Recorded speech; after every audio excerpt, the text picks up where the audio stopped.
হাইলাকান্দি জেলায় নির্বাচনের আবহ ক্রমশ সেখানে তীব্র হয়ে উঠছে এবং প্রচারে এসেছে নতুন গতি। কেন? কারণ কংগ্রেসের পক্ষ থেকে প্রাক্তন বিধায়ক রাহুল রায়কে হাইলাকান্দি আসনে প্রার্থী হিসেবে ঘোষণা করার পর থেকে এই আসনে ভোটের লড়াই আরো আকর্ষণীয় হয়ে উঠেছে। অন্যদিকে বিজেপি প্রার্থী ডক্টর মিলন দাসও বসে নেই। কেন্দ্রের বিভিন্ন প্রান্তে ছোট ছোট বিধানসভা এবং জনসংযোগের মাধ্যমে জোরদারভাবে শুরু করে দিয়েছেন প্রচার অভিযান। শনিবার ডক্টর মিলন দাস লালা, কাটলিছড়া, সোনাছড়া এবং রূপাছড়া তথা মনাছড়া এলাকায় ভোটারদের সঙ্গে সরাসরি মত বিনিময় করলেন। সংবাদ মাধ্যমকে দেওয়া এক সাক্ষাৎকারে তিনি দাবি করেন, নির্বাচনে তার জয় এক প্রকার নিশ্চিত এবং কংগ্রেস প্রার্থী রাহুল রায় তার কাছে কোনো বড় ফ্যাক্টরি নন। প্রায় 50,000 ভোটের ব্যবধানে বা মার্জিনে জয়লাভ করবেন তিনি, এমনটাই আশাবাদী বিজেপি প্রার্থী। হাইলাকান্দি থেকে আমাদের প্রতিনিধি নীলোৎপল দেবের যে প্রতিবেদন উঠে এসেছে প্রচারকে ঘিরে, দেখাবো।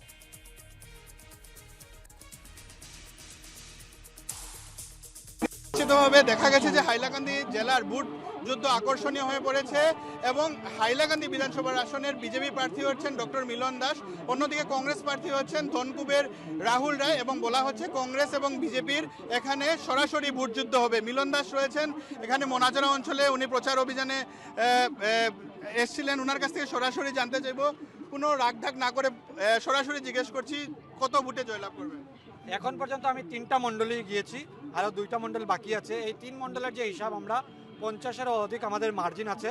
বাকি 2টা মণ্ডলে বসার পর আরও আমরা সিদ্ধান্ত নিতে পারবো বা এক্স্যাক্টলি বলতে পারবো আমাদের মার্জিন কত হবে, এবং আমাদের মূল টার্গেট যেটা এবার, যে মার্জিন যাতে বিশাল হয়, এই লক্ষ্যেই আমরা কাজ করছি।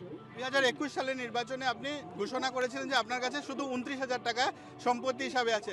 আপনার বিপক্ষের যে প্রার্থী, ওনাকে ধনকুবের বলা হয়, বরাকের অন্যতম ধনী ব্যক্তি বলা হয়। তাহলে নির্বাচনের প্রভাব পড়বে কংগ্রেস প্রার্থী আপনার বিরুদ্ধে? আজকের দিনে ওইসব রাজনীতি চলে না। আজকের দিনে মানুষ সাধারণ পরিবারের মানুষকেই ভালোবাসে, এবং নির্বাচনের ক্ষেত্রে আজকের দিনের যারা ভোটাররা কিন্তু কার অ্যাকাউন্টে কত টাকা আছে এটা দেখবে না।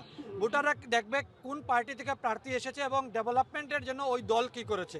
সেই হিসাবে আমি দলের যে ডেভেলপমেন্টের অ্যাঙ্গেলে আমরা আমাদের বিরোধী প্রার্থী থেকে অনেক এগিয়ে। আপনি সাধারণ ঘরের ছেলে, বলা হয় কৃষকের ঘরের ছেলে, সেই জায়গাতে বিজেপি আপনার দুবার প্রার্থিত্ব প্রদান করেছে। দলের প্রতি আপনি কতখানি কৃতজ্ঞ? নিশ্চিত রূপে আমি মাননীয় মুখ্যমন্ত্রী, মাননীয় রাজ্য সভাপতি এবং রাষ্ট্রীয় নেতৃত্বের প্রতি আমি অনেক কৃতজ্ঞ, এবং এই কৃতজ্ঞতা আমার সারা জীবন থাকবে যে একটা সাধারণ পরিবারের ছেলের উপর ওনারা বিশ্বাস রেখেছেন, এবং আমি যে গত 5 বছর তৃণমূল স্তরে মাঠে কাজ করেছি এটাকে ওনারা সম্মান জানিয়েছেন, সেই জন্য অনেক অনেক কৃতজ্ঞ আমি ওনাদের প্রতি।